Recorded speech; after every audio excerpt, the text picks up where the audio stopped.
Settle in and let your breathing slow, as if the whole room is gently sinking. You are being lowered, inch by inch, into cold water that steals the sharp edges of sound. The world does not go silent down here. It just becomes muffled and patient. Above you, the surface is a rumor, and below you, the sea stacks itself on your shoulders. In the age of the diving bell, you survive inside an upside-down cup of air, a small metal room that refuses to fill. Your breath warms the walls, then fogs them, then reminds you that air is not endless. Tonight, with your sleepless scientist keeping watch, you will drift through pressure, fading color, and the slow rituals that let people work in the deep. You might imagine the bell as a neat little submarine. You are wrong in a very old-fashioned way. A diving bell is not a ship. It is a stubborn pocket.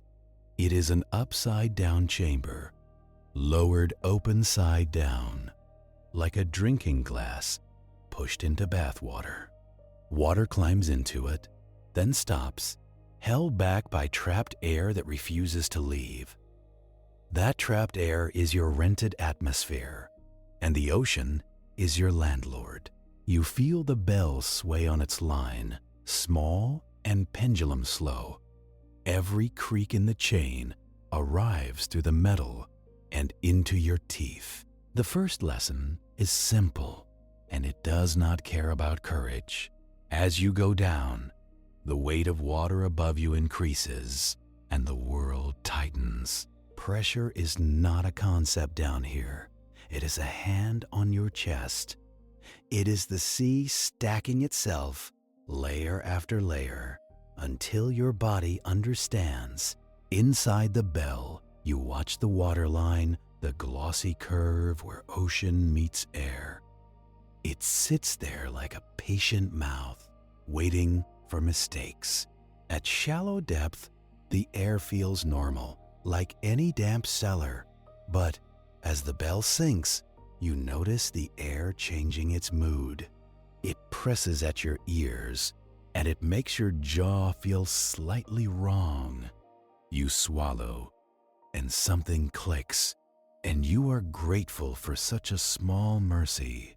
Outside, light begins its slow retreat. At the surface, sunlight is generous, careless, everywhere at once. A few breaths down, it becomes organized, more directional, like a lamp being shaded. Colors leave in a particular order, like guests slipping out of a party. The reds go first, not dramatically, not with a curtain drop, just with a quiet refusal. A rope that was once rusty now looks dark brown, then simply dark. A hand signal outside the bell loses its warmth. Skin tones turn to pale clay, then to a colder suggestion. You expect blue to vanish because you have heard stories about deep darkness. But blue is the last loyal color. Blue hangs on the longest because water is biased. Water is very good at swallowing long, warm wavelengths and letting the short, cool ones pass. So the world leans into blue-green, then blue-gray, then that deep, dim navy that feels like thought. You can still see for now, but it is a gentler seeing. Edges soften, distances lie. Objects seem nearer than they are, as if the ocean is trying to lure you into misjudgment. And you, inside your metal cup, begin to understand the bell's strange promise. It does not defeat the sea. It negotiates. The bell brings surface air downward, like contraband, like a stolen comfort. But it also brings surface problems downward, like warmth and moisture and your own chemistry. Your exhale is a humid little ghost. It blooms against the cooler metal and returns as fog. Soon, the bell smells like wet iron and old rope and human breath. There is no breeze. There is only the slow exchange of air, if you are lucky, and the slow fouling of air if you are not. Early bells were brutally simple. Some were wood reinforced with metal bands. Some were fully metal, heavy as gilt. They had a viewing port sometimes, thick glass that distorted the outside world. They had a way to lower lanterns and tools and men who had debts. And always they had a line to the surface, your only real argument with death. You can hear the surface more than you can see it. You hear it as vibration in the line, a faint tremble, a distant clank, a reminder that someone up there is still dry. You might assume that below is quiet. It is not quiet. It is filtered. The ocean is excellent at taking sharp sounds and sanding them down. Everything arrives as a low thump, a muted tap, a dull groan through metal. Even your own voice feels stolen, as if the bell is keeping it for itself. You become aware of small sounds instead. The drip of condensed breath, returning to water, the faint fizz of bubbles escaping from somewhere you cannot see, the soft rasp of a boot against a bell's floor, and the loudest sound of all, your own inhalation, close and unavoidable. Down here, you do not measure descent in meters or feet. You measure it in sensations. Your ears ask questions. Your stomach floats, then settles. Your breath feels slightly heavier, like air with a job to do, and the ocean keeps stacking itself on you. Not cruelly, just thoroughly. You are learning what the surface forgets. That water is not light.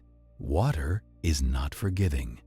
Water is mass, patiently applied.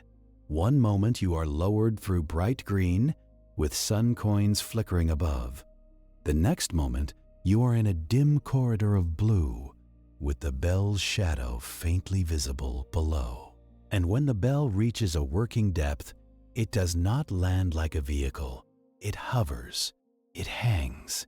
It becomes a room that is always slightly moving, like a cradle that never stops. Inside, you can stand or crouch depending on the bell. You can brace your hands against the walls. You can feel the temperature through your gloves, the cold seeping in like a slow idea. Water is greedy for heat. It will take warmth out of you with the same calm it takes color out of light. And now, with the bell steady, you notice the practical worry that never leaves: air. At first, air is invisible and generous. You inhale, you exhale, and nothing seems to change. Then you stay long enough to notice the bell's atmosphere becoming used. The oxygen, that part of air your cells hoard like treasure, is being consumed. Not with drama, with the steady appetite of living tissue. At the same time, you are adding something back: CO2, carbon dioxide, the waste gas of your metabolism, the exhaust of your body's quiet engine. It does not smell strongly at first. It does not announce itself. It simply makes the air feel thick and a little wrong. It turns comfort into effort without you noticing the exact moment it happens. In the Bell Age, people did not always have a clean theory for this. They had experience. They had the knowledge that men stayed down too long and came up with headaches and nausea and a dull panic. They learned to fear the feeling of air that would not satisfy. They learned that air could be present and still be unusable. So they invented ways to manage it. The simplest solution was a hose, a line from the surface where fresh air could be pumped down by hand or by crude mechanical pumps. You imagine a neat, modern compressor. Instead, picture a group of tired arms turning a handle hour after hour because your lungs are expensive. Every turn pushes air downward. Every turn is a heartbeat for the bell. And because reality enjoys its little jokes, that same line could also fail. A kink, a tear, a valve stuck with salt and grit, a missed signal. Inside the bell, you listen like a paranoid animal. You learn the normal sound of air arriving, a faint hiss, a subtle pressure, a gentle movement in the bell's atmosphere. If it changes, your body notices before your mind admits it. You might have a second hose as backup if you are wealthy or cautious. If you are not, you have prayer and the careful habit of not staying too long. You keep your movements slow, not because you are serene, but because stirring the air does not make more of it, and because panic is a luxury with a terrible price tag. People like to romanticize the diving bell as if it were a cathedral of bravery. It is also a closet. It is metal close to your shoulders and dampness everywhere. Your clothes cling to you. Condensation beads on every surface, then falls, cold and indifferent. Lantern light flickers in the haze because oxygen matters even to flame. A weak flame is a message. It says the air is changing. It says you are not the only thing breathing, and you, being a practical creature, develop rituals. You check the line. You check the seals. You check each other's faces for the slow bloom of fear. If there is work to do, you plan it in small steps. The bell is not meant to travel far. It is a base, a shelter, a place to return to. A diver can leave it briefly if the technology allows. In the earliest days, that might mean a man holding his breath for a short task, using the bell as a refill station. Later, it could mean a crude suit, or a helmet, a hose, a tether. But in this moment, in this bell, your world is mostly inside the metal. Outside the viewing port, the water moves in slow sheets. It carries fine particles, the ocean's dust. They drift like snow that forgot how to fall. When the bell sways, the outside scene shifts, and your stomach believes it. There is no true horizon. There is only down, and a dim suggestion of up. Somewhere above, a surface that is now an idea, and somewhere below, the seafloor, still hidden. To keep the bell from filling completely, the air inside must match the outside pressure at the open bottom. That is why the water climbs partway in, then stops. The deeper you go, the more the air compresses, and the higher the waterline rises inside the bell. So depth steals your floor space. The ocean takes your room inch by inch without ever entering fully. It is an elegant intimidation. You have less air volume, meaning less time before your breath spoils it. You have less space to move, meaning every action is closer to someone else's elbows. And yet, it works. This upside-down cup is one of humanity's earliest negotiations with depth, a way to borrow time from a place that does not lend. You can picture the old scenes: harbors under construction, bridge foundations needing stone and wood set below the waves, salvage work, hauling cannons and cargo from wrecks that refuse to stay lost. Men in heavy clothes, lowered into bells with lanterns and tools, like offerings. The bell is lowered, it steadies, and work begins in that small pocket. The ocean does not applaud. The ocean simply continues being ocean, and as you remain down here, you learn how light behaves when it must travel through water. Sunlight is electromagnetic radiation, which is a fancy way of saying it is energy on the move. In air, it travels easily. In water, it gets bullied. Water molecules absorb parts of the spectrum. They scatter light in ways that depend on wavelength. Longer wavelengths, the warm colors, are absorbed quickly. Shorter wavelengths scatter and survive longer, which is why the world becomes blue. And as the depth increases, even that blue begins to thin. Not instantly, gradually, like a song fading behind a closed door. If the surface is a rumor, then color is a whisper. Even your lantern seems pathetic against the sea's appetite. Light in water does not stretch far. It becomes a small dome around you, then darkness again. So the bell becomes a moving island of visibility, a small circle of reality. Beyond that circle is the rest of the ocean, unbothered and enormous. You might think this would feel adventurous. Mostly, it feels procedural. You wait, you listen, you do small tasks carefully. You become very aware that your life depends on surface equipment you cannot fix. There is a particular kind of humility in that, not spiritual humility. The kind that comes from knowing your lungs have been outsourced.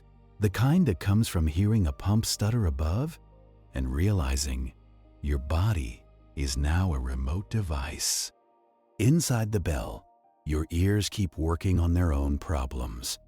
They are little pressure sensors, delicate and offended. You have air spaces in your body, and they have opinions.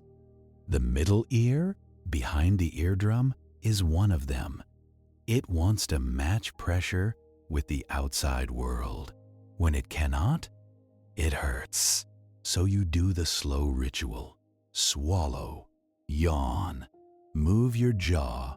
Sometimes you pinch your nose and blow gently, sending air up the eustachian tubes. It is not glamorous. It is maintenance. It is telling your body again and again that you would like to keep functioning. Your sinuses join the conversation. Any trapped air pocket becomes a potential complaint department. And the deeper you go, the more often you must answer. This is the ocean's way. It does not scream at you. It sends invoices. Even breathing becomes something you notice. On the surface, breathing is automatic. Down here, it becomes a job. The air feels denser, more insistent. Your chest expands against that insistence. Each inhale feels like pulling a thick curtain aside. Not impossible, just deliberate.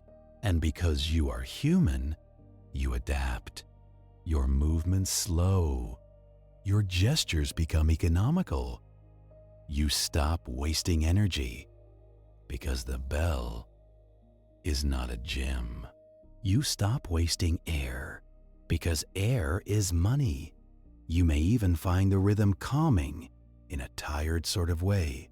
A slow inhale, a slow exhale, a pause while you listen to the pump, a pause while you watch fog bead on metal. The bell rocks a fraction, and your mind rocks with it. It is almost like being held, almost. Then you remember what is holding you. The sea is steady, and the sea is heavy. It is not angry. It is not cruel in the way stories want villains to be. It is simply a set of rules that never blink. If your hose fails, you do not negotiate with the ocean. If your line snaps, you do not argue your way back to the surface. If your bell tilts wrong, you do not convince water to stay out. You either keep the system functioning or you become part of the seafloor's inventory. Congratulations! You have discovered the ocean's customer service policy. No refunds. And yet, people kept doing it.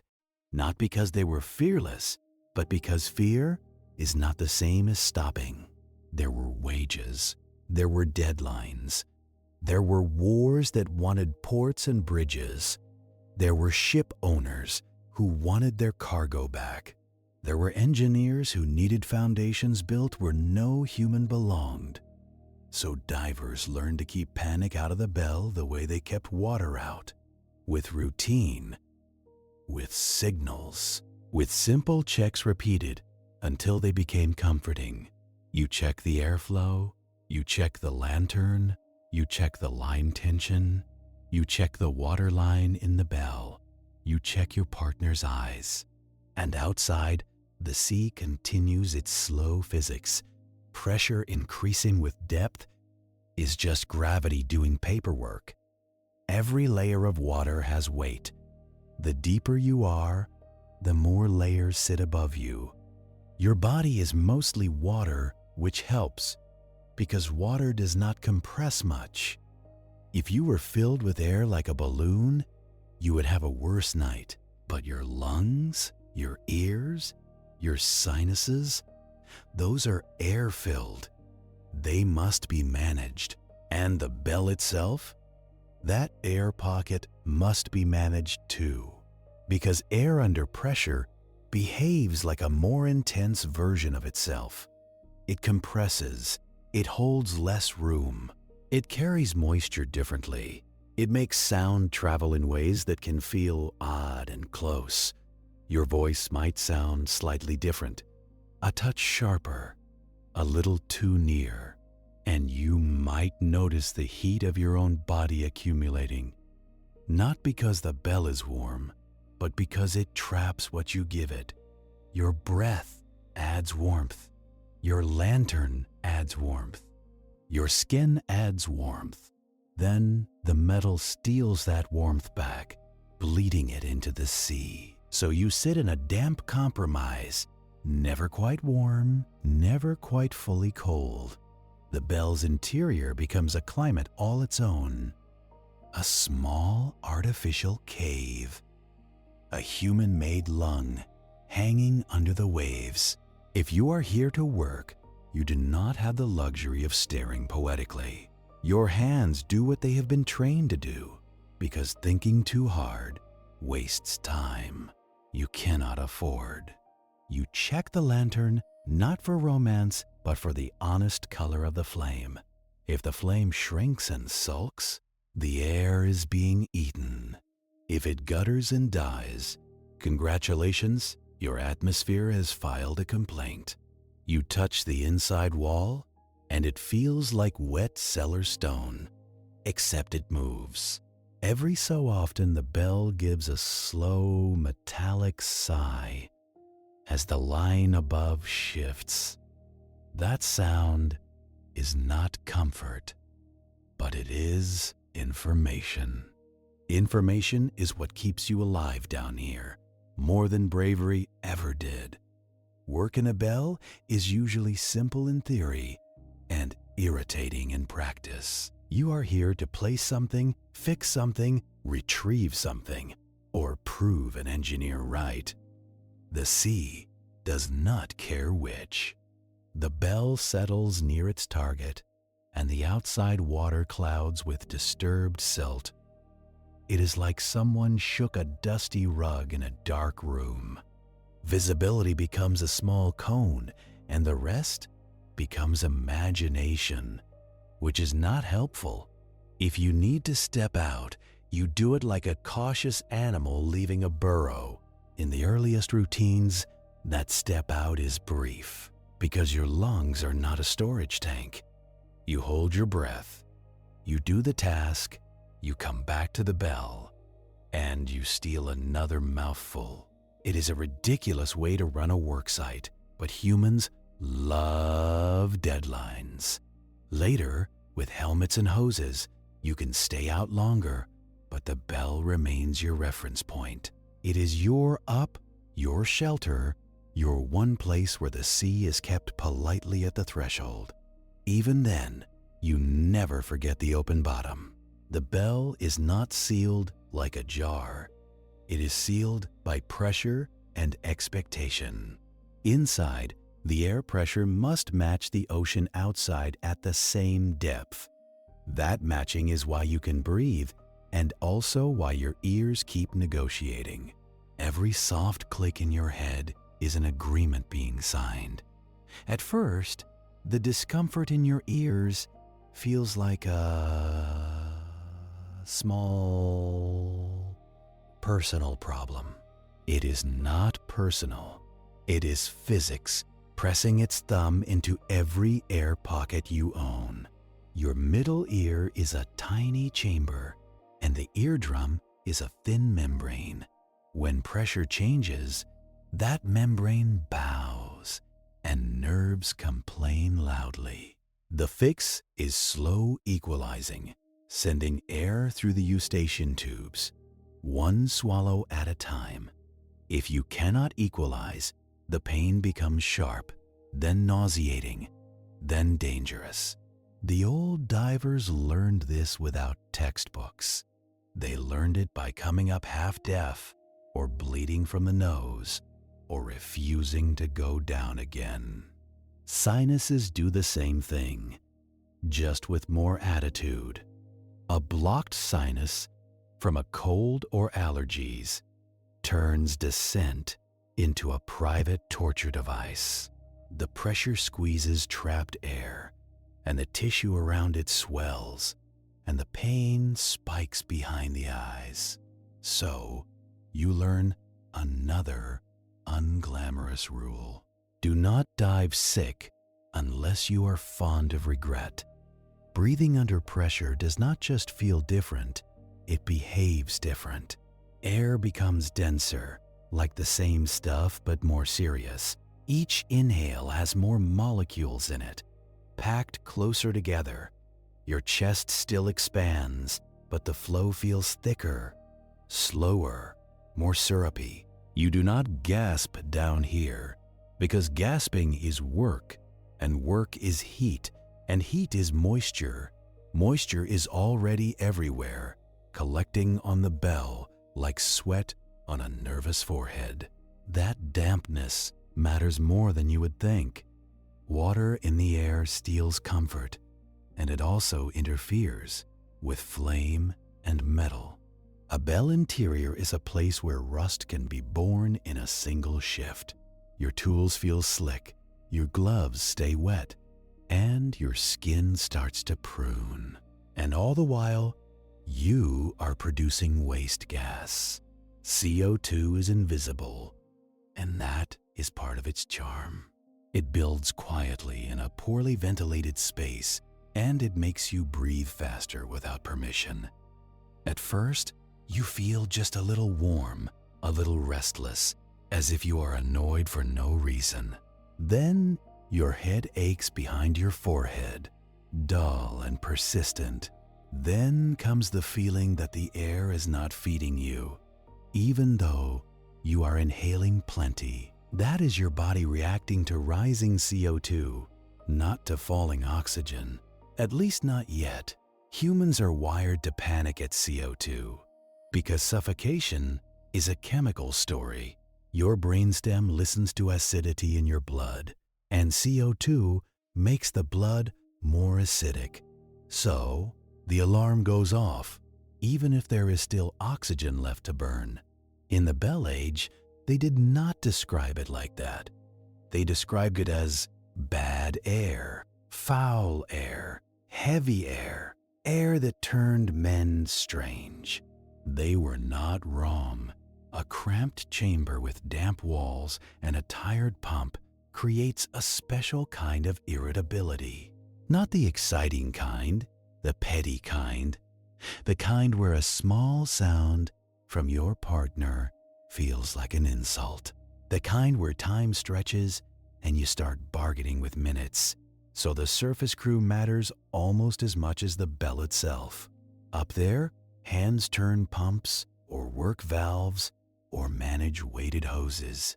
They listen for signals coming up the line because your voice does not travel easily to them. Early systems used simple code, tugs on a rope, taps on metal. One pull might mean more air, 2 might mean haul up, 3 might mean trouble.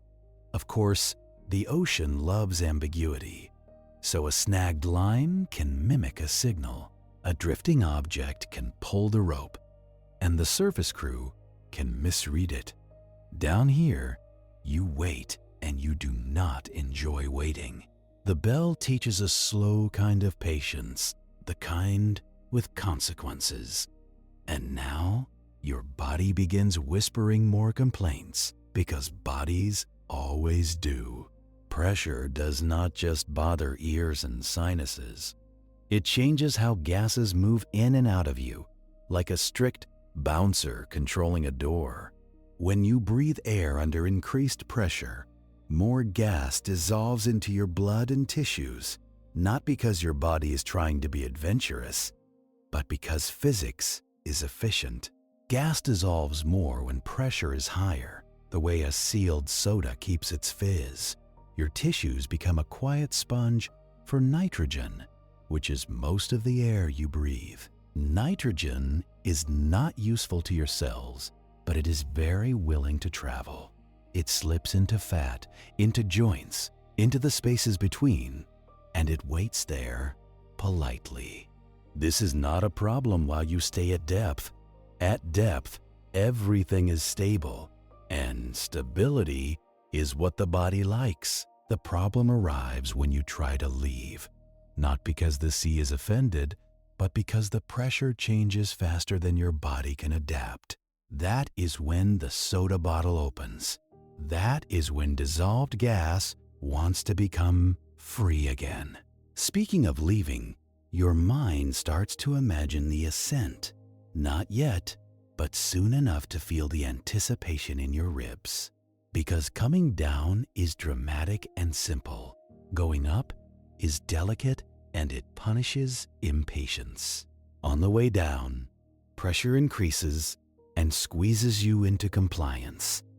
On the way up, pressure decreases and invites gas to misbehave. The sea is very consistent about this, which is almost polite. Humans were not always consistent about listening. Early divers often assumed the worst danger was down below, in the dark. They believed the ascent was relief, a return to mercy. They were wrong in a quiet medical way. They would finish the job, signal to be hauled up, and feel a tired satisfaction. Then, minutes after surfacing, pain would begin like a slow betrayal, aches in the joints, especially shoulders and elbows, as if the bones had been bruised from inside. A deep fatigue that did not match the work, dizziness, nausea, skin itching as if insects were crawling under it. Sometimes paralysis, weakness, confusion, collapse. They called it the bends, or caisson disease, depending on the workplace and the century. The name bends came from the way some men doubled over in pain. It sounds almost playful. It was not. This is what happens when nitrogen forms bubbles in places it does not belong. Bubbles in blood can block flow, like tiny embolisms. Bubbles in joints can irritate nerves and tissues, causing that deep, unfair ache. Bubbles near the spinal cord can steal movement and sensation with cruel efficiency. And because the symptoms can arrive after the job is done, the mind treats it like bad luck. In early days, Men blamed cold, fatigue, curses, cheap liquor, anything with a story. Cold was a tempting explanation because cold is always present in diving work. But cold is not the full villain. The villain is speed. How quickly you let pressure drop around a body that has been quietly absorbing gas. If you come up slowly, the nitrogen has time to leave through the lungs in tiny amounts. It diffuses out, carried by blood, exhaled as a harmless part of breath. If you come up too fast, nitrogen comes out of solution in a rush, forming bubbles like opening a shaken bottle. Congratulations! Your bloodstream is now carbonated. In the age of bells and early suits, they did not have tables and computers. They had intuition, observation, and a growing pile of injured men. They began to notice patterns. Deeper work meant more risk. Longer time down meant more risk. Hard physical effort at depth could worsen it because circulation changes how gases move. They learned, slowly, that the ascent needed to be its own procedure, not a simple hauling up, but a staged return, with pauses, a kind of underwater patience, enforced by pain. This knowledge grew alongside other deep work, like bridge foundations and tunnel building. In pressurized caissons, workers sat under compressed air to keep water out. They would finish a shift, climb out, and collapse with the same symptoms as divers. Different job, same physics. Eventually, people began building recompression chambers, a chamber where you could increase pressure again, pushing bubbles back into solution. Then, slowly decrease pressure in a controlled way, letting gas leave safely. It is an oddly comforting concept. If you get it wrong, you can sometimes rewind the mistake. If you catch it in time, the sea is not usually generous with second chances, but physics allows this one. The deeper truth is simple and unromantic. Your body does not like sudden changes, not sudden pressure changes, not sudden sleep interruptions. Deep sea and deep sleep both demand gentleness on the way out. And now, in your bell, you feel the pull of that future rule. Even if you are not ascending yet, the knowledge sits in the back of your mind. It says, take your time or pay later. Meanwhile, the work continues and the world outside asks for attention, because once you accept that you might survive the physics, you start noticing the geography. Not the wide cinematic seascape people expect. A working diver does not get that luxury.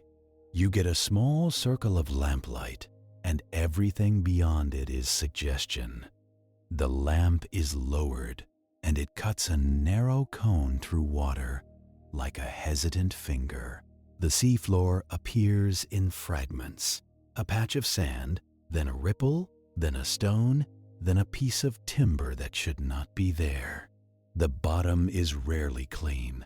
It is layered with debris, shells, plant matter, and the slow fallout of the surface world. Every step, every tool movement, every misplaced fin or boot stirs sediment into suspension.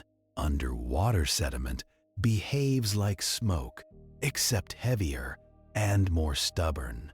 It blooms into the light, and it hangs there, refusing to settle quickly. You can blind yourself with one careless kick, so you learn to move like you are in someone else's house.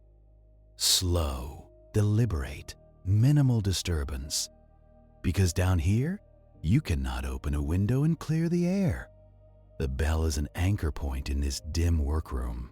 You keep glancing back to it, the way a hiker keeps checking the trail behind.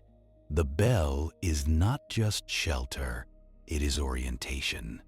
In low visibility, up and down can become confusing, especially when your body is tired. The bell hangs above the seafloor, its dark bulk a promise. If you get turned around, you follow the line, or you follow the hose, or you follow the faint glow. A simple rule, but rules are what keep you intact. Water temperature does something odd as you descend, and you notice it in layers. It is not a steady slide from warm to cold. Sometimes you pass through a boundary, a thermocline, where the water changes like a door closing. One moment your face feels merely cool, the next moment it feels like someone poured refrigerated ink over your skin. These layers form because sun warms the surface, and mixing is not always thorough. Wind, currents, and seasons stir the top, but deeper water can remain cold and stable. In shallow coastal work, you might feel several stacked rooms of temperature. Your hands become clumsy when they are cold because blood chooses your core over your fingers. A numb hand drops tools. A dropped tool disappears into silt. A missing tool becomes a problem that burns precious minutes of air. So the equipment evolves to fight cold, thick wool, oiled fabric, later rubberized suits. But in the Bell Age, comfort is secondary. You are not here to be comfortable. You are here to get the job done and return mostly functional. Sound outside is its own strange landscape. Underwater, sound travels faster and farther than in air because water transmits vibrations well, but it also arrives distorted, hard to localize. A knock could be close, or it could be distant, carried by the seafloor like a drum. You hear creaks, taps, distant thumps. You hear the bell's chain complaining, metal on metal, a tired mechanical voice. You hear your own breathing as the loudest, most intimate soundtrack. It is the constant hiss and rasp of survival. And sometimes, if you are unlucky, you hear a sound that is not part of the normal inventory. A change in the pump rhythm, translated through the hose. A sudden rush of bubbles that suggests a leak somewhere. A dull clunk as something shifts on the seafloor, unseen. None of these sounds are cinematic. They are practical. They make your attention sharpen without raising your heart rate too much. If you are trained, training in this era is often just repetition and folklore. Men teach men what hurts, what kills, what can be ignored, and what cannot. The sea is the examiner, and it does not grade on a curve. In the Lamplight, the seafloor becomes a workplace, not a wilderness. You see ropes, anchors, timbers, stone blocks, maybe a broken wheel from a cart that fell off a barge. You might be salvaging cargo from a wreck, and then the bottom becomes a scattered storeroom. Barrels half buried in sand, ceramic jars with silt packed inside, metal objects furred with growth, their shapes softened by years. Wrecks are not dramatic down here. They are slow, quiet, and already halfway recycled. Wood becomes habitat. Iron becomes rust. And flakes, everything becomes surface area for life to attach. Which is how you begin to notice the neighbors. Not all at once. In the bell's narrow circle, life appears like small movements at the edge of vision. A pale worm retreating into sand. A crab lifting itself and backing away, offended by your light. A fish passing through, then vanishing into the blue like a thought you cannot hold. If you are deeper, the creatures change. They become softer, stranger, less interested in rigid skeletons, because pressure rewards flexibility. Air spaces are liabilities down here. Anything with a big internal gas pocket would be squeezed or would need special tricks. So many deep animals are built like living gel. Muscle, water, collagen, minimal trapped gas. They do not fight pressure, they simply refuse to give it anything to crush. And then there is the light they make themselves. Bioluminescence is not magic, but it behaves like magic in the dark. It is chemistry, a molecule called luciferin reacting with oxygen, helped by an enzyme called luciferase. Translated into human, it is a tiny controlled fire that produces light without much heat, a living nightlight powered by metabolism. Some creatures use it to lure prey, dangling a glowing tip like a cruel fishing hook. Some use it to confuse predators, flashing and vanishing, making the darkness seem full of ghosts. Some use it to hide by matching the faint downwelling light from above, erasing their silhouette. Counter-illumination, a long word for pretending you are not there. You see a flicker in the distance, and your mind wants to narrate it. A signal, a message, a deep sea lantern. But most of the time it is just a creature trying to eat or not be eaten. Nature is not poetic. It is hungry. Food is scarce in the deep, and scarcity shapes behavior. When calories are hard to find, movement becomes expensive. So deep animals often drift, float, hover. They wait. They conserve. They make patience into a survival strategy. A jellyfish pulses slowly, not because it is serene, but because it is economical. A squid may hang motionless, then burst into action only when it must. A fish with a large mouth and thin body is built to seize rare opportunities.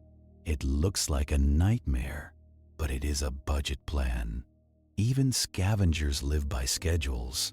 A hagfish finds a carcass by smell and ties itself into a knot to get leverage, because even slime needs traction. You watch it worry at meat with a mouth like a broken zipper, and you understand the deep in one lesson. Nothing down here is heroic. Everything is efficient. When food finally arrives, it is rarely fresh. It is often a sinking gift from above, a dead fish, a drowned bird, a whale that lost an argument with age. That slow rain of organic scraps is called marine snow, which is a pretty name for drifting leftovers. You see it as pale specks falling through your lamplight, like ash from a distant fire. Each speck is a packet of carbon, and bacteria treat it like a holiday. In the deep, microbes are the quiet majority, doing the unglamorous work of recycling.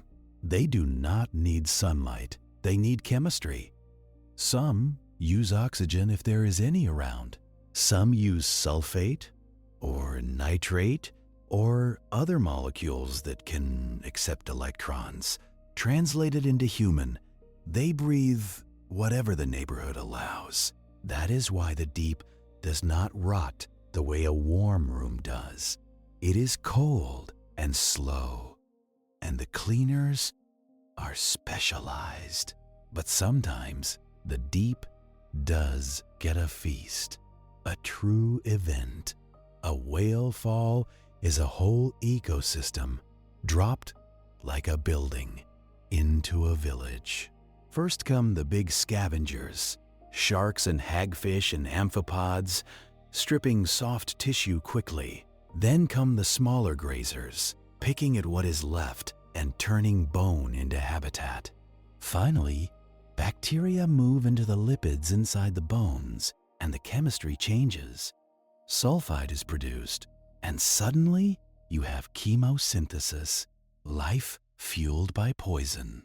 Tube worms arrive, long, pale bodies with red plumes, hosting bacteria like internal power plants. You are staring at a community that runs on decay, and it is very calm about it. The ocean is full of these quiet economies running on patience and leftovers, and you, in your bell, are loud and wasteful by comparison. Your bubbles are bright, your lantern is rude, your metal edges are sharp. The locals do not admire you. They endure you, or avoid you, or investigate you the way you might inspect a dropped lunchbox. They are built for pressure in the simplest way. They avoid empty spaces. A fish bladder full of gas is a liability at depth, so many deep fish reduce it, or replace it with oil. Oil is less compressible than gas, and it helps with buoyancy without drama. Flesh becomes watery, bones become lighter, muscles become tuned for brief bursts, not marathons. Even their proteins can be different, shaped to function under pressure that would make your enzymes sulk. Pressure changes how molecules interact, how membranes behave, how chemistry proceeds. Life adapts by being flexible, by being chemically stubborn, by being slow. You, on the other hand, adapt by bringing a bubble of surface reality and pretending it will hold. And the bell does hold, most days, if you respect what you are doing. But the longer you watch the deep, the more you realize humans did not start with bells. Humans started with lungs and wishful thinking and a very short timer. Before the bell, before the hose, before the helmet, you are just a mammal with greedy cells. You stand on a sunlit shoreline, and the water looks inviting, like a simple mirror. You think the hard part is holding your breath. Wrong. The hard part is your brain negotiating with the rest of you. Your body does not experience breath holding as a philosophical challenge. It experiences it as an emergency that has not happened yet, but is clearly scheduled. You take a deep breath, and your chest feels full and optimistic. Your lungs stretch, your ribs lift, and for a moment, you feel prepared. Then you dive, and the first shock is temperature. Even warm seas feel cold when they climb into your sinuses and ears. Your skin tightens, your heart rate wants to jump, and you have to tell it no. Breath hold diving is mostly about calm. And calm is not natural when you are underwater on purpose. Your body has a reflex called the mammalian dive response. It is an old trick shared by seals, and you still have it, like an antique tool in the attic. Cold water on your face triggers it, and your heart rate slows. Blood is redirected toward the brain and heart, and away from fingers and toes. Your spleen can even contract, releasing extra red blood cells like a small emergency donation to yourself. It is not magic, it is plumbing and survival, but it only helps if you do not panic. Panic burns oxygen fast, and oxygen is the only currency you brought. So you descend with your eyes open and your mind very quiet. Early divers did this for pearls, for sponges, for food, for treasure that belonged to someone else. They learned to equalize pressure in their ears with the same slow swallow you use in the bell. Because even without gear, pressure still stacks itself on you, and your air spaces still complain. The deeper you go, the more your lungs compress, because gas volumes shrink under pressure. This is one reason breath hold depth has strict limits. Not just because you run out of oxygen, but because your chest becomes physically squeezed. At certain depths, the blood shifts into the chest cavity, filling space, protecting lungs from collapse. It sounds alarming, but it is another mammal trick, and it can be trained. Still, the sea does not care about training if you overreach. In traditional communities, divers used practical tools to cheat time and effort. A stone weight held close to drop quickly through the top layers. Less kicking means less oxygen spent. A rope line to guide descent and ascent, because direction is precious when your vision blurs. Crude goggles, sometimes made from wood or shell, creating an air pocket in front of the eyes. Without that air pocket, the cornea cannot focus properly underwater, and the world becomes a smear. That tiny airspace makes the seafloor readable again, at least for a while. And then there is the most important tool of all, a surface partner, watching, waiting, ready to haul you back if your body loses the argument, because blacking out underwater is quiet. It is not dramatic. It is simply the lights going out. A breath-hold diver can feel fine, then feel euphoric, then feel nothing at all. That particular trap has a name: shallow water blackout. It happens because the urge to breathe is mostly driven by rising CO2, not falling oxygen. If you hyperventilate before a dive, you blow off CO2 and delay the alarm. Meanwhile, oxygen still falls, and your brain still requires it, and eventually it just stops. You do not feel heroic. You do not even feel scared. You simply lose consciousness, and water does what water does. So the old methods were full of quiet rules. No showing off, no diving alone, no pretending your body is negotiable. Those rules were written in near misses and in bodies that did not come back. Now imagine you are an engineer watching this, and you are offended by the inefficiency. You want longer working time. You want men to stay down without surfacing every minute like anxious dolphins. So you bring an air pocket down.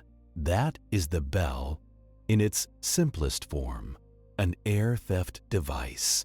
The earliest versions were described centuries ago: a barrel lowered open end down, trapping air. A man could put his head into it and breathe, then return to work. It is like carrying a candle through a windy hallway, except the candle is your consciousness. Over time, the bell becomes heavier, stronger, more specialized. Windows appear, valves, better lines, better pumping. It becomes less like a borrowed breath and more like a shift underground. But it is still surface air, and surface air carries surface problems. Nitrogen comes along for the ride because it is most of the atmosphere and it refuses to stay home. Carbon dioxide builds, moisture condenses, and heat leaks away. So, the bell is not a final answer. It is a stepping stone, a way to start thinking of underwater work as routine. And routine is a dangerous word because it makes you forget you are in a hostile place. People in the Bell Age learned that boredom is safer than excitement. If the job feels ordinary, you are probably doing it correctly. Then, slowly, the technology shifts again. Someone asks a very practical question. Why keep the worker inside the bell at all if you can put the air on the worker instead? That is how you get the surface-supplied suit, the hard helmet, the boots that make you walk like a tired statue. When you first put it on, it feels like wearing a small building. The suit is canvas or rubberized fabric, sealed at the wrists and neck. The helmet is metal, heavy, round-shouldered, with glass ports like thick spectacles. The boots are weighted because you are naturally buoyant and the sea enjoys pushing you around. This is not swimming. This is walking underwater with your life attached to a hose. The hose is your umbilical. Air is pumped down from the surface and it fills the helmet and excess vents out through a valve. You are not rebreathing the same air like in a bell. You have flow. Fresh air in, stale air out, a constant draft over your face. It should feel luxurious. Instead, it feels like dependence made physical. You can feel the hose tug at you when you turn your head. You can hear the air hiss, and you learn to tell by sound whether the pump is healthy. If the airflow drops, you feel it as a subtle suffocation, starting in the throat. If the airflow surges, the suit can inflate, making you buoyant in the wrong direction. Too much air in the suit, and your feet want to rise. That is an inversion hazard, a polite phrase for being flipped upside down while connected to a hose. Congratulations, you have become a human balloon with a job. The diver's training includes learning to manage the air volume in the suit. You vent excess air. You keep the boots heavy. You avoid positions that let air collect in the legs because air rises and you are now a container with limbs. A hard hat diver has a whole vocabulary of simple dangers. A snagged line, a fouled hose, a sharp edge that slices fabric, a helmet seal that leaks, letting water creep in as a cold tongue, a sudden current that drags you sideways, slow at first, then insistent. Down here, accidents arrive quietly, not with explosions, but with small changes that become big problems if ignored. So the workday becomes ritual. You check the helmet threads, making sure they seat properly. You check the breastplate bolts, because your neck is not a great place for improvisation. You check the non-return valve, a simple device that prevents water rushing up the hose if pressure drops. You check the communications, if you have any, often just a rope signal or a speaking tube. Many early divers had no voice connection at all. They were spoken for by tugs on a line. One tug for more slack, two for take up, a series for trouble, or for coming up, depending on the crew and the day. It is an intimate language and a fragile one. A current can tug a line by accident. A piece of wreckage can catch it and send a false message. Surface crews learn to read rhythm, not just count pulls, because a diver in trouble does not tug politely.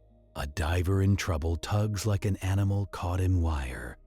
The suit also changes how you perceive sound. Inside the helmet, your breath is loud and close, and the air rushing past makes a steady roar. Your own voice echoes in the metal like you are speaking into a bucket. Outside sounds arrive as vibrations through the suit, dull and hard to locate. A hammer strike on metal can ring through your bones.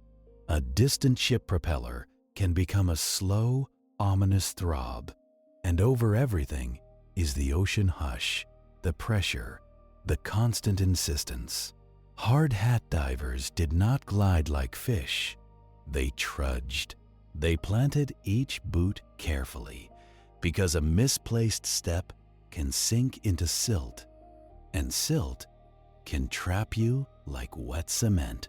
They worked with thick gloves, handling tools slowly, because fine motor control is not a gift underwater, and the cold never stops negotiating.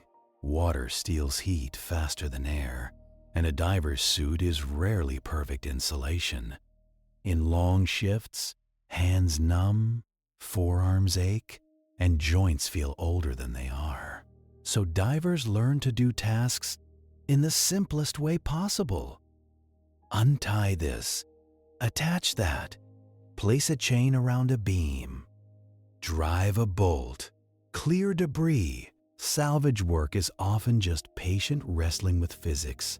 An object that weighs a modest amount on land can behave differently underwater. Buoyancy helps, reducing effective weight, but inertia remains. A heavy cannon still resists movement, and it can pin you if it shifts. You learn to respect mass and momentum because water does not remove them. It only disguises them with floating. Currents add their own personality. A gentle current can be pleasant, like wind in a field. A strong one can pin you against structure or drag your umbilical into danger. And unlike wind, you cannot simply lean away and breathe easier. You are already breathing through equipment, and equipment has limits. Air supply has to overcome ambient pressure, and that means pumps must work harder as depth increases. Early pumps were hand-cranked, later mechanical, but always subject to failure. A tired crew turning handles above is part of your life support system. Their boredom is your oxygen. That is a strange intimacy if you think about it too long. So you try not to. You focus on the routine. Routine is a sedative. Check the hose tension, check the line, check your footing, check your valve, do the work, signal, wait, return. And even with routine, the sea finds ways to be complicated.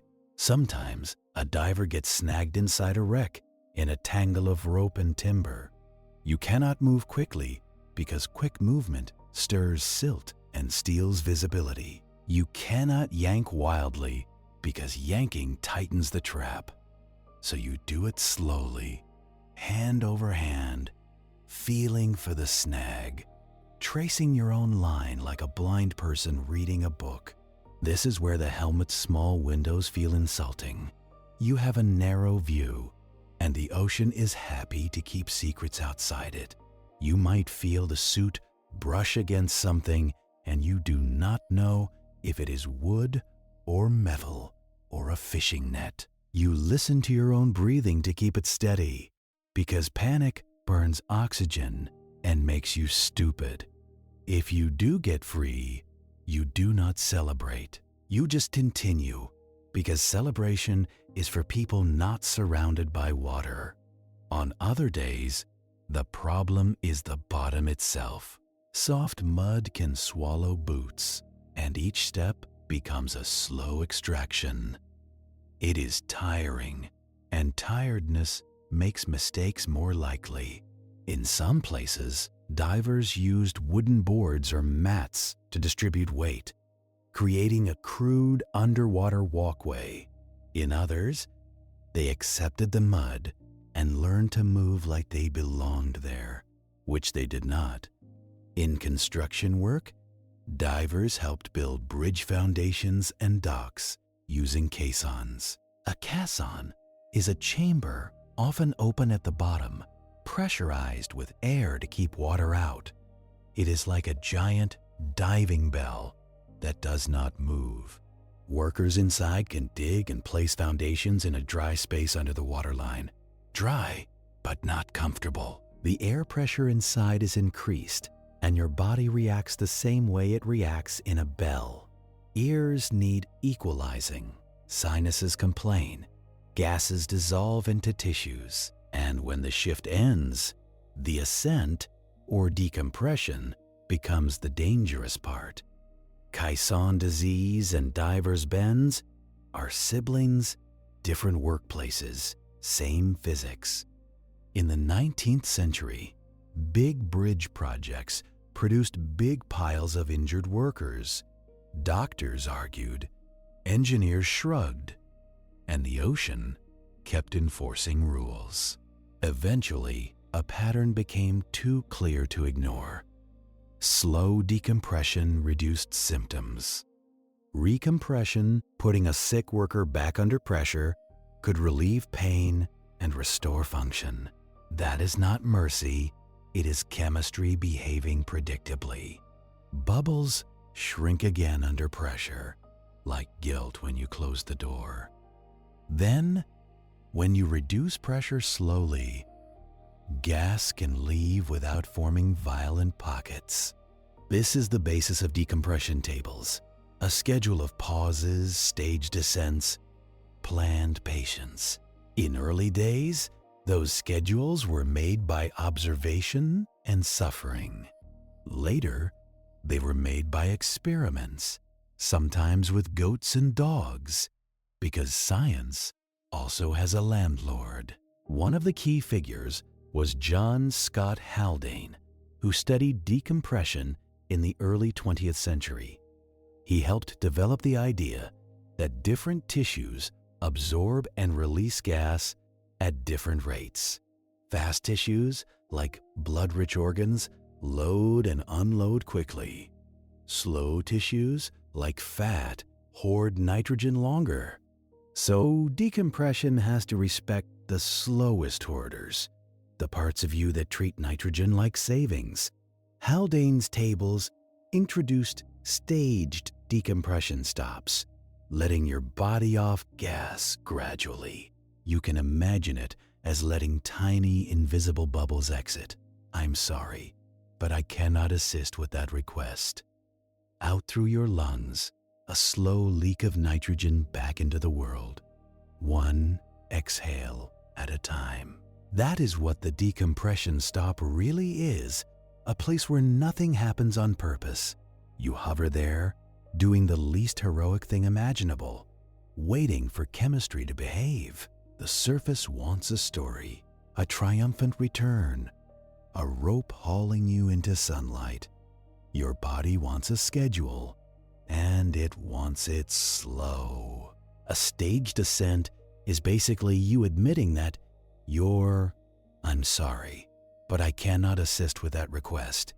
Tissues have been quietly renting space to nitrogen, and you cannot evict a tenant by shouting at the door. You evict it with paperwork, slowly, in stages, with long, boring minutes where you do not move much and you do not feel much.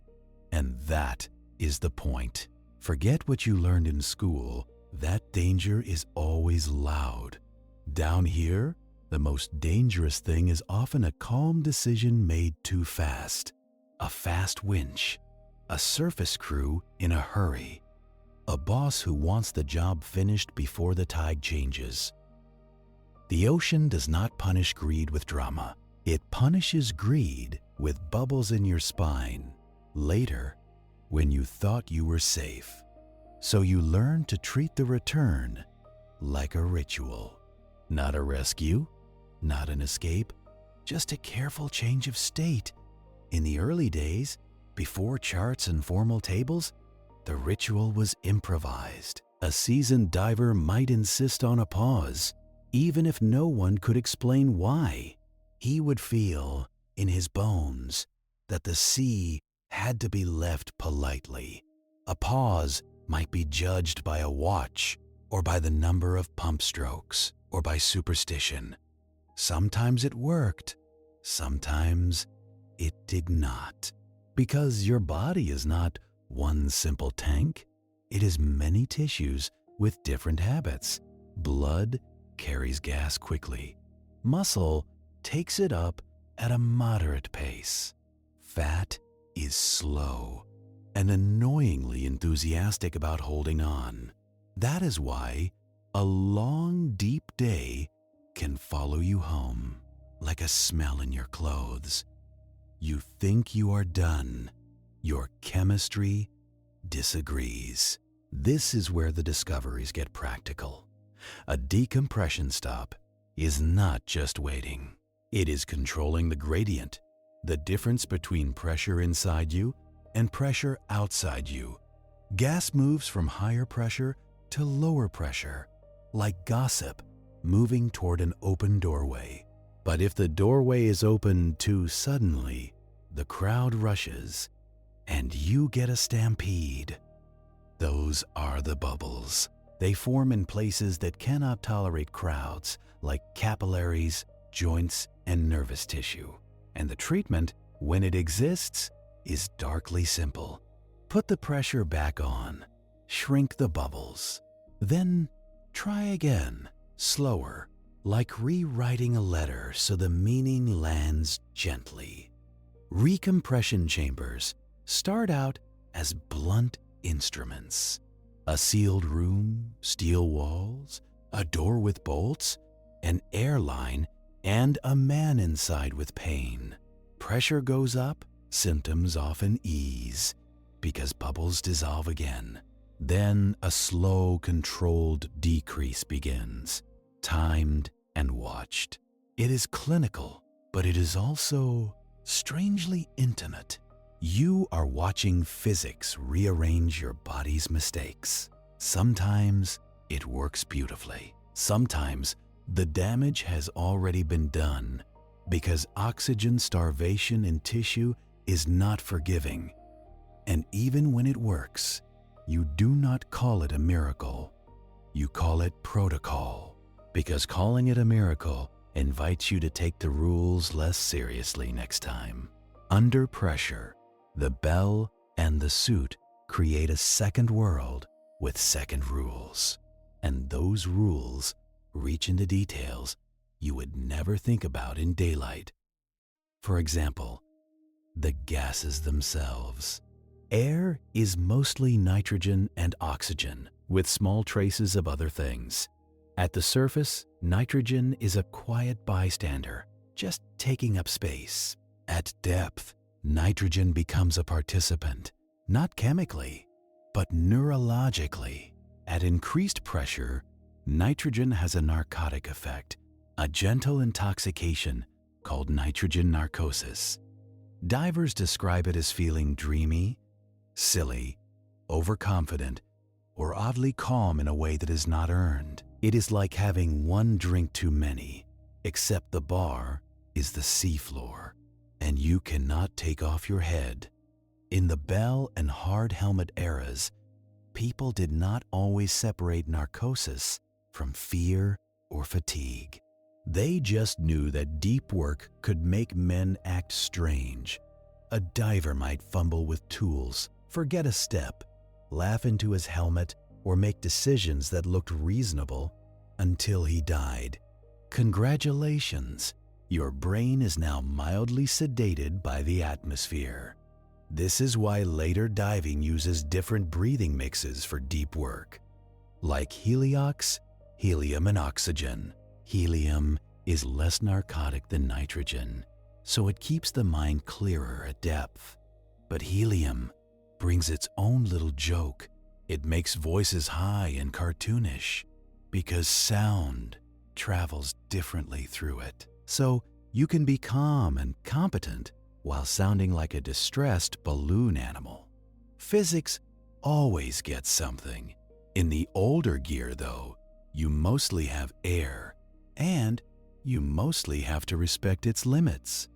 So your day is designed around those limits, whether you know the chemistry or not. You keep the work shallow enough to avoid the worst of narcosis. You keep the bottom time short enough to manage decompression. You keep the ascent slow enough that your joints stay yours. And you keep your attention steady because the deep does not reward improvisation. When the work is done, you return to the bell or you signal the line tender and the haul begins. You feel the gentle upward pull and your body expects relief, but trained habit corrects you. Relief is earned slowly. As you rise, pressure drops and air spaces expand. Your ears pop again, but now it is outward, the reverse negotiation. If you rise too fast, expanding air can cause its own injuries, especially in lungs. That is pulmonary barotrauma, a harsh phrase for torn tissue from overexpansion. In surface-supplied gear, it is less common if you breathe normally, but breath holding on ascent is a classic disaster. If you hold your breath while rising, the air in your lungs expands, and it has to go somewhere. If it cannot leave through your mouth, it leaves through damage. Alveoli can rupture and air can enter the bloodstream, creating an arterial gas embolism. That is a bubble problem with a faster timeline, sometimes minutes, sometimes seconds. So you learn another rule: never hold your breath on ascent. It sounds like something a child would be told in swimming lessons. It is also a rule that kept many divers alive long enough to learn more rules. The ascent, done properly, is slow enough to feel boring. The seafloor fades, the lamplight circle lifts away, and the world becomes more uniformly blue. The cold may ease as you cross layers, or it may not, depending on the water. Your suit might feel slightly different as pressure changes, small shifts in squeeze and buoyancy. The hose tugs, the line hums, and above, the surface remains an idea until it becomes a glare. Even when you do everything right, you still listen for your body's complaints later. An ache that feels too deep, a numbness that does not match the cold, a dizziness that does not match the motion. Because decompression sickness can be subtle at first, and then become very committed. In the 19th and early 20th centuries, the growing understanding of decompression was bought with laborers, men in caissons building bridges, divers working salvage and construction, people with no interest in being scientific data, becoming it anyway. That is the gritty side of progress. Not a clean lab, a wet job site, and a medical mystery. And that mystery, once understood, changes the whole culture of deep work. The deep stops being a place you visit. It becomes a place you schedule. Time becomes the main tool. Not rope, not metal, not courage. Time. And once you accept the slow return as law, the deep starts to feel less like a threat and more like a workplace again. That is when your attention drifts outward, away from your own chemistry, and back to the seafloor. Because the bottom, when you are not busy fearing it, has its own quiet personality. Most people imagine the seafloor as a smooth desert. They have watched too many documentaries with wide camera sweeps. Your reality is smaller. It is the size of your lamp beam and the reach of your gloved hands. In that beam, the bottom is a patchwork of textures, fine sand that ripples in shallow wave patterns, frozen in place like a memory. Coarse gravel that crunches under your boots, if your boots can feel anything. Sticky mud that clings to everything with stubborn affection. Shell fragments that glitter like broken porcelain. And scattered human debris, because humans shed objects the way trees shed leaves. A length of rope, a rusted hook, a bottle turned opaque with growth, a piece of cloth that waves gently, still trying to be fabric. If you are working near a wreck, the seafloor becomes crowded, timbers collapsed and half buried, their edges softened by years of water and organisms, metal plates covered in barnacles and tube worms. Like the wreck grew fur, a mast or spar lying at an angle, a line for your eyes to follow into darkness. And always the silt. The silt is the deep's favorite trick. It waits calmly until you disturb it. Then it rises, a brown-gray bloom, and the world disappears.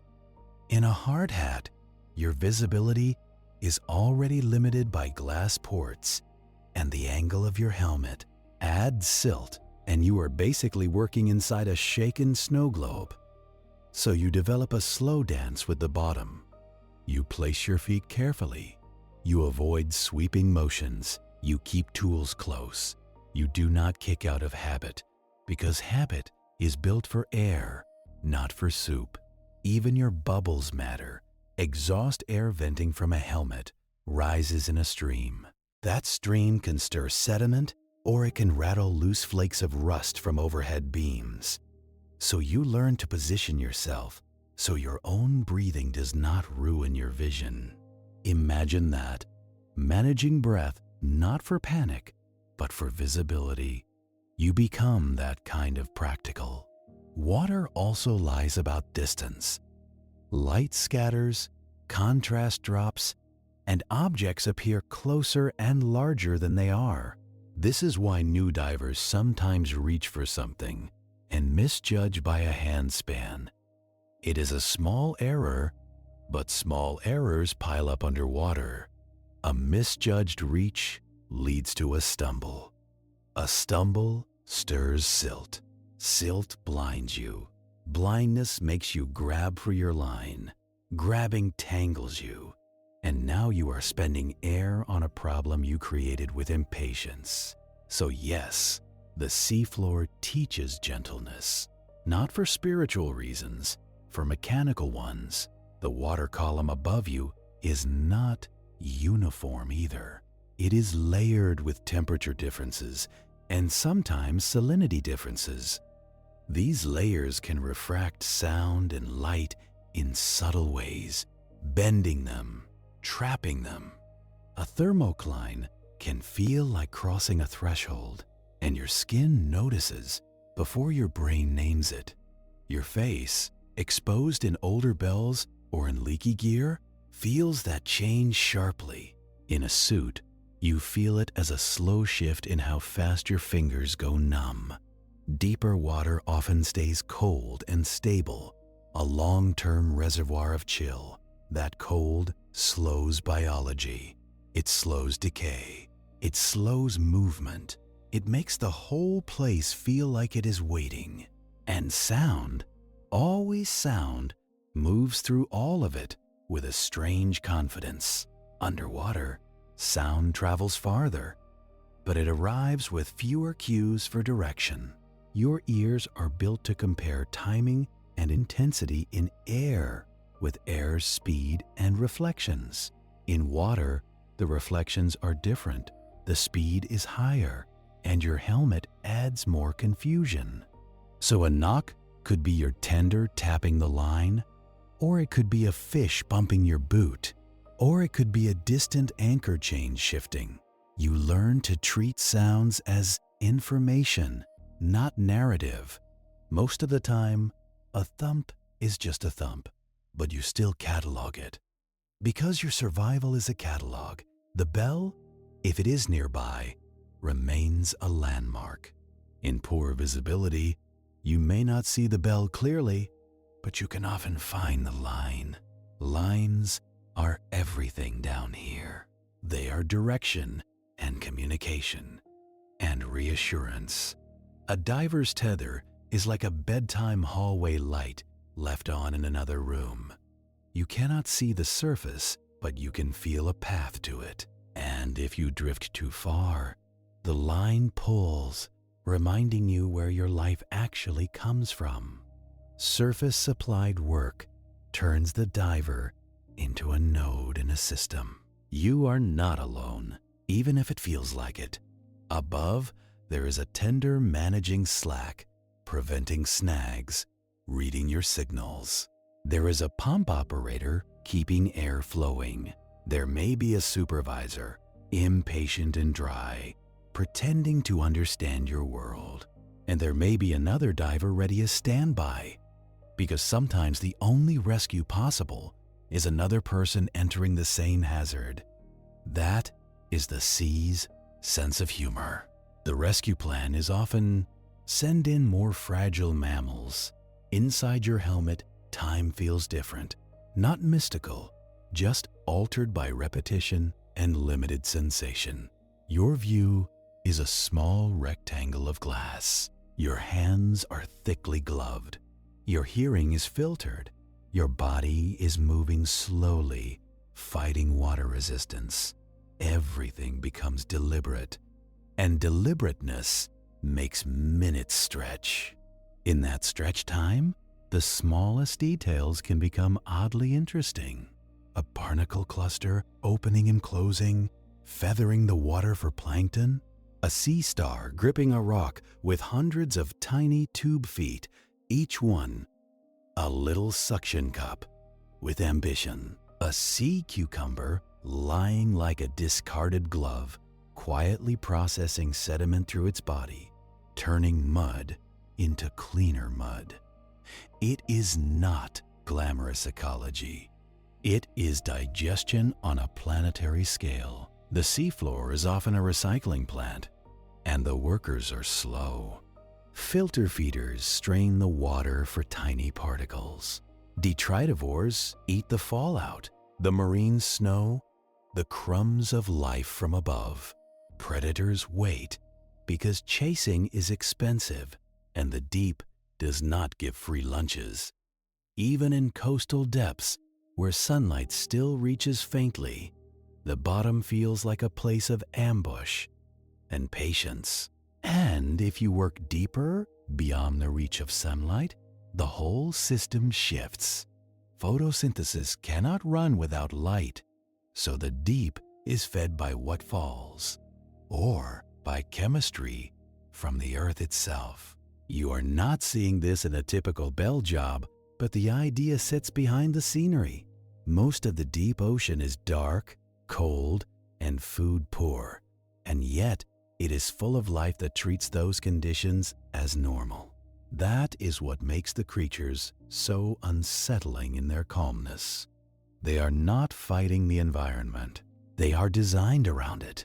When you see a soft-bodied animal drift past your lamplight, it looks like a floating thought. It does not hurry because it cannot afford to.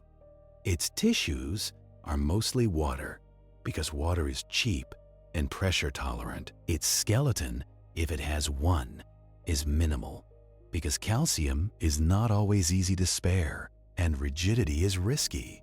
It may have huge eyes if it lives where a little light still exists. Or it may have no eyes at all, because why pay for vision in darkness? Instead, it might have sensitive lateral line organs or whisker-like feelers tuned to vibrations. Down here, touching the world is often more useful than seeing it. And then, sometimes, it lights up, not with heat, not with fire, but with controlled chemistry. A brief blue flash, a green shimmer, a steady faint glow like a cigarette ember. Bioluminescence is common in the deep because it solves many problems at once. It helps you find food. It helps you avoid being food. It helps you find mates in a place where shouting does not work. The chemistry is elegant. A light-producing molecule reacts, and the energy is released as photons. The reaction is regulated, turned on and off by nerves or by mechanical triggers. Some animals make the chemicals themselves. Some host bacteria that do the work for them, living in little light organs like rented lantern rooms. And because evolution is not a poet, but it is very creative, light is used in mean ways. An anglerfish carries a glowing lure, a baited sign in the dark. A predator flashes light patterns that confuse prey. Some squid eject a cloud of glowing mucus, a decoy smokescreen. Except the smoke is light. If you are a human looking at it, you want to call it beautiful. It is also a weapon. Everything down here is a tool for getting calories, even beauty. Pressure shapes these creatures in ways that make your own body feel clumsy and overbuilt. You have air spaces that need constant management. They mostly do not. You have rigid bones and joints that can ache from bubbles. They have flexible tissues and often fewer places where gas can hide. Some deep fish reduce their swim bladders or fill them with oil. Oil helps buoyancy and does not compress much under pressure. Some animals have special molecules called piezolytes, compounds that help proteins function under high pressure. Trimethylamine N-oxide is one of them, a name that sounds like a laboratory spill. It stabilizes proteins, helping enzymes keep their shape when pressure tries to distort them. Translated into human, it is chemical scaffolding that keeps their internal machinery from folding wrong. That is adaptation. Not a heroic struggle, just chemistry that works. And it makes you, the visiting mammal, look like an awkward tourist. You arrive wrapped in canvas and brass, dragging hoses and lines. Your lamp blasts a harsh cone of light into a world that evolved for darkness. Your bubbles roar upward, a bright, loud signature. Your movements are slow because water resists you, but also because your gear is heavy. And still, the locals mostly do not panic. They retreat, they drift aside, they wait for you to leave. Because the deep teaches patience better than any human instructor. So you stop expecting the deep to react to you, and you start noticing how it simply continues without you. A crab does not flee like a movie extra. It just rotates sideways and vanishes into the nearest seam in the world. A fish does not look offended by your helmet. It looks mildly curious, then resumes the only career available down here, finding food. That indifference is a kind of local wisdom. It is also a reminder that your presence is temporary and expensive. You are paying for every minute with air, heat, and attention. The locals pay with time. They can afford to wait because they have no meetings. You, however, have a tender on the surface counting your pulls. And you have a body that keeps receipts. So you do what humans always do in hostile places. You bring procedures and you pretend procedures are the same thing as control. If you are in a bell, you keep glancing at the waterline because it is the only honest gauge.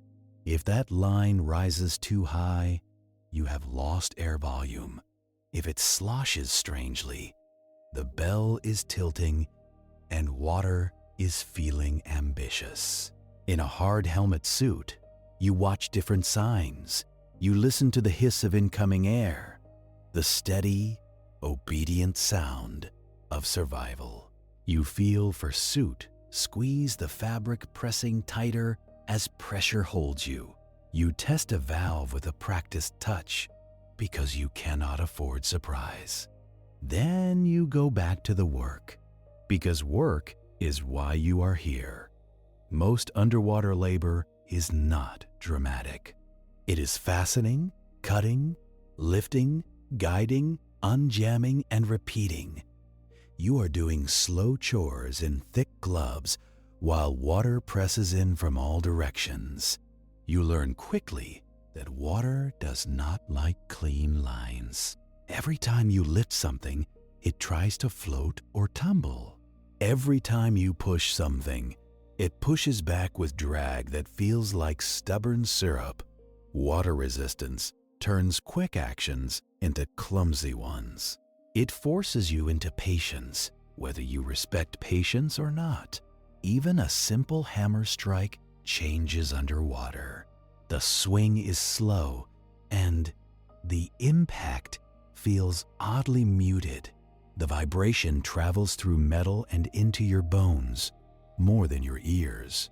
You can feel the job in your wrists and elbows, little shocks of effort. If you are working near a wreck, the wreck behaves like a trap with good manners. A loop of rope hides under silt, waiting for your boot.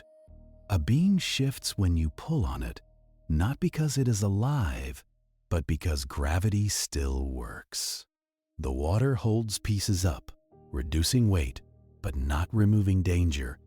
A plank can still pin your leg if it rolls the wrong way.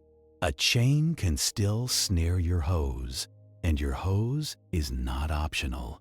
That hose is not just air. It is time. It is also direction, because you can follow it back when the world turns to milk.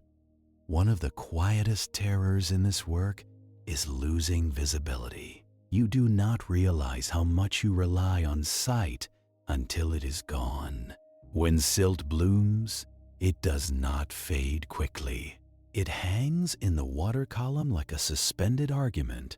Your lamp beam becomes a bright wall a few inches from your faceplate. Beyond it is nothing, not darkness, but blankness. That is worse, because darkness still feels like a place. Blankness feels like being erased. So you learn to work by touch when you must. You run a gloved hand along a timber, finding edges, knots, nails. You feel for the texture change where rust becomes metal. You locate your own line by memory, then by fingertips. In that moment, you are less a diver and more a cautious animal in a burrow. You move slowly because speed makes more silt and more mistakes. Above you, the surface crew cannot see your problem. They only feel changes through the line, a tug pattern, a pause. The entire system depends on translation. You have a language made of pulls and timing, like a very tired kind of Morse code. One steady pull, you want slack. 2 pulls, take up. A frantic mess of pulls, something has gone wrong, and you are trying not to say goodbye. And the crew has to interpret it, while waves move the boat and currents move the line. Miscommunication is not an embarrassment down here. It is a mechanism of injury. That is why routines become sacred, not because divers are romantic, but because divers like continuing.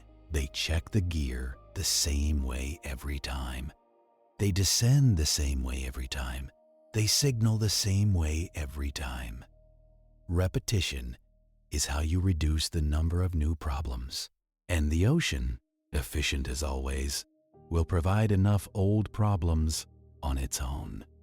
In the older era, one of the most important pieces of gear was small and easy to ignore: the non-return valve. It is a simple device meant to let air flow down but stop water flowing up. Because if your airline loses pressure, the sea tries to climb it. Water does not hesitate. Water rushes into any space that stops resisting. If the pump above fails or a hose bursts, water can surge toward your helmet. That is why the valve exists. A small mechanical refusal.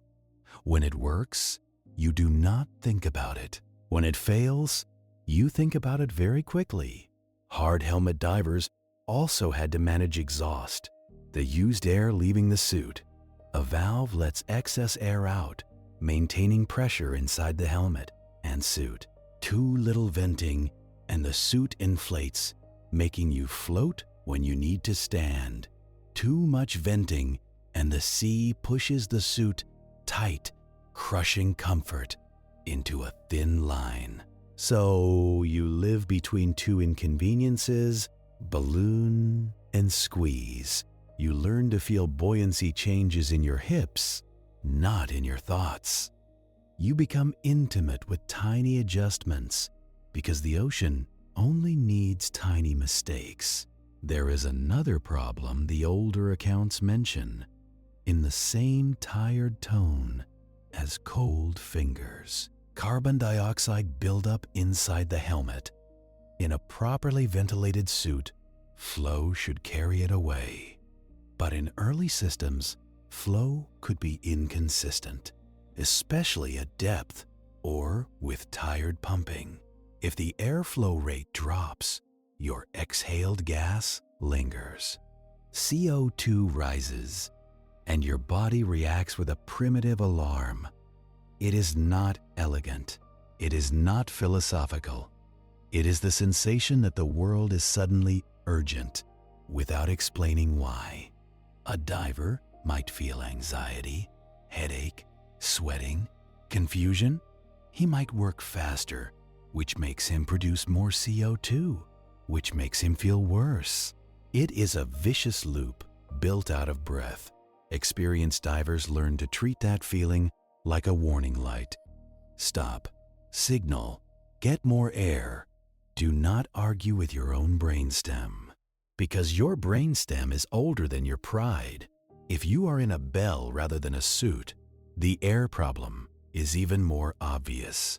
You are sharing a small atmosphere that has no place to go. Some bells used chemical methods to improve air, even early on. Lime, especially soda lime, can absorb carbon dioxide. It is a caustic mix, and it does not look heroic, just like damp granules in a tray. But it can make the difference between tolerable and miserable. Oxygen could be added too, but that introduces another risk, the one humans always forget: fire. The bell is damp and cold, but it is still an enclosed space with a flame. Lanterns were used for light, and flame needs oxygen. In oxygen-rich environments, flame becomes eager. Materials burn more easily and faster. So adding oxygen is not simply generosity. It is negotiating with combustion inside a metal cup. Congratulations, you have created an underwater room where fire feels ambitious. Most crews, sensibly, preferred to keep things simple. Fresh air pumped in, used air vented out, if possible. Short shifts when it was not, and always the awareness that comfort can disappear without warning. All of these limits shape how people thought about underwater work. They did not think in terms of exploration. Not most days, they thought in terms of tasks and tolerances. How long can a man stay down? How deep can the pump support? How long before cold steals hand function? How long before decompression becomes a debt you cannot pay? And once you have those questions, the history becomes a chain of small improvements. Not one great invention, but dozens of practical ones. Better seals, better pumps, stronger hoses, better helmets with improved visibility, weight systems that keep feet down and heads up, signals that reduce misunderstanding. This is how humans slowly expand their habits into places they do not belong, by making fewer mistakes per hour. Speaking of mistakes, you eventually learn that depth is not the only killer down here. Sometimes the problem is the surface itself. Boats drift, weather shifts. A current can change direction halfway through your shift. If the surface crew loses position, your hose angle changes. It may snag on a wreck or drag across a sharp edge. The diver feels that change as tension in the line, an unasked question in the tug.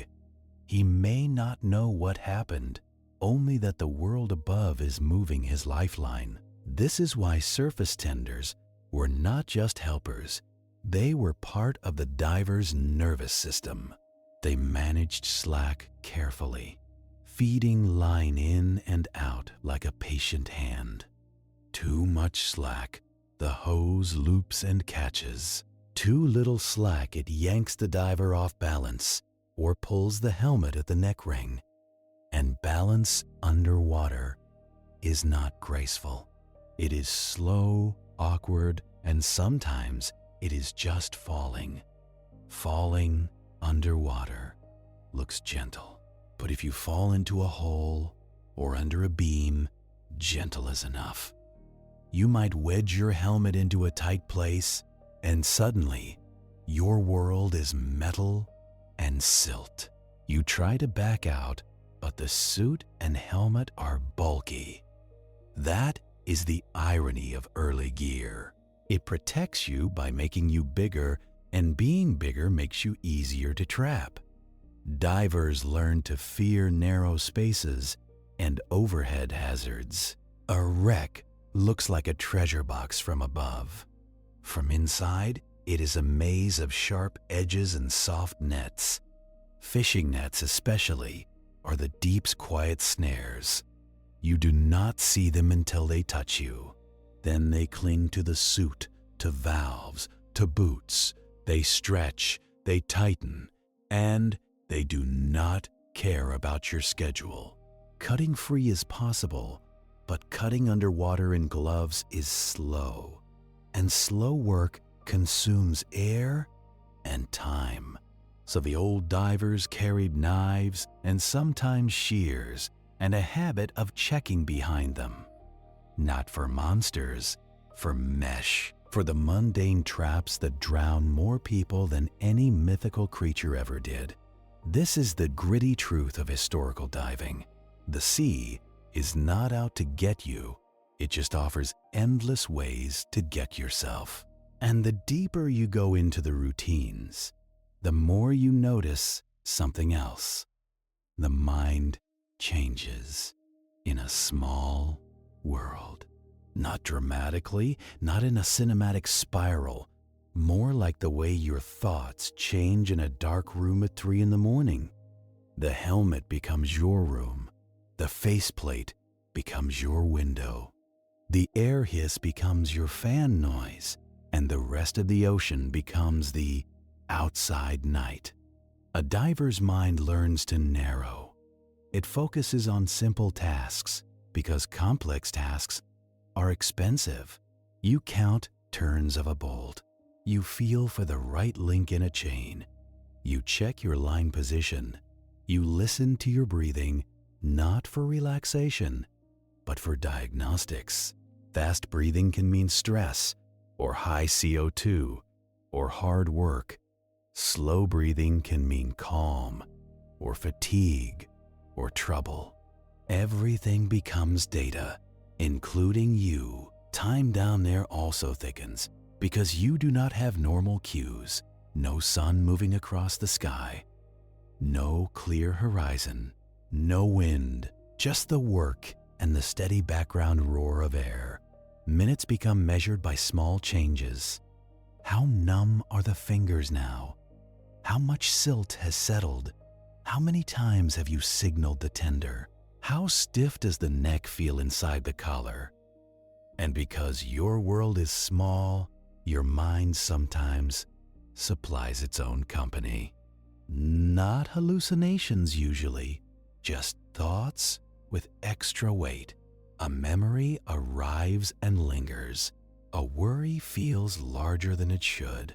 A simple sound becomes important because there are not many sounds. Fear, when it comes, is rarely a monster. It is practical. It is the awareness of how many single points of failure you are attached to. One hose, one pump, one valve, one line to guide you, one tender to read your signals correctly. Fear is the mind noticing the architecture of risk. Good divers did not try to eliminate fear. They used it like a gauge. Too little fear, and you get sloppy. Too much fear, and you waste air and judgment. So training, such as it was, aimed for the middle. Not courage, competence. And competence in this work looks boring. It looks like repeating the same motions.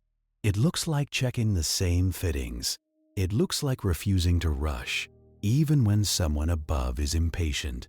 If you want a bedtime thought, it is this: the safest diver is the one who can tolerate boredom, because boredom means nothing unexpected is happening. And in the underwater trades, unexpected is usually just a polite name for trouble. Even wonder, when it appears, is quiet and brief. It is a moment when your lamp beam catches something delicate, a feather star clinging to a rock, arms spread like lace, a small shrimp, nearly transparent, flicking backward like a living comma, a line of tiny bioluminescent specks stirred by your movement, like you brushed against a star field. You do not gasp at it. Gasping is wasteful. You just store the image somewhere and you keep working, because you cannot stay down to appreciate it. Your gear is not a home. It is an appointment. And sooner or later, the appointment ends, because the ocean does not care how interested you are. In the bell, the end is often announced by the surface crew. A tug pattern, a signal, and the bell's line begins to tighten. In the suit, the end might be a gentle pull from the tender, telling you to return. Sometimes it is the cold that calls it, because cold is persuasive. Sometimes it is the clock, because decompression is waiting. Either way, you begin the slow return toward wherever you call safe. And this is where the mind does something odd. It starts imagining warmth before you have earned it. It starts picturing daylight and air that does not hiss and hands that work normally. That daydream can make you hurry. Hurrying is how you get hurt, so you force yourself back into procedure. You signal. You move to the ascent line. You keep breathing normally, because lungs are not storage. You let the surface crew take the lead, because they control the lift. And you accept that coming up is not a single motion. It is a sequence of small agreements. If you are using staged decompression, you stop at planned depths. You wait in the water, held by line tension, feeling the suit tug gently. Nothing changes in your view, because the view is mostly blue and bubbles. The boredom is intense, and that is the point. While you are waiting, your body is doing its quiet work. Nitrogen that dissolved into your tissues is leaving, molecule by molecule. It moves into the blood, then into the lungs, then out into the helmet air, then out into the sea. It is the slow exhale of the deep, returning what it lent you. If you rush it, the nitrogen takes shortcuts. Those shortcuts are bubbles. If you respect it, the return is uneventful. Uneventful is the best possible outcome. Early divers did not have modern dive computers, but they did have the oldest instrument of all, a body that complained. They learned to treat soreness and itching as warnings, not as bravery badges. They learned that a tingling leg could be the beginning of a bad night. They learned to fear dizziness after surfacing, because it could mean bubbles in the wrong place. And over time, those lessons became tables, protocols, and eventually formal science. Not because anyone wanted to be kind, because bridges were expensive and injured workers slowed projects. Humanitarianism is nice when it happens. Accounting is more reliable. While the science improved, the culture of diving improved too. Slowly, more emphasis on standby divers, better surface supervision, more careful records of depth and time.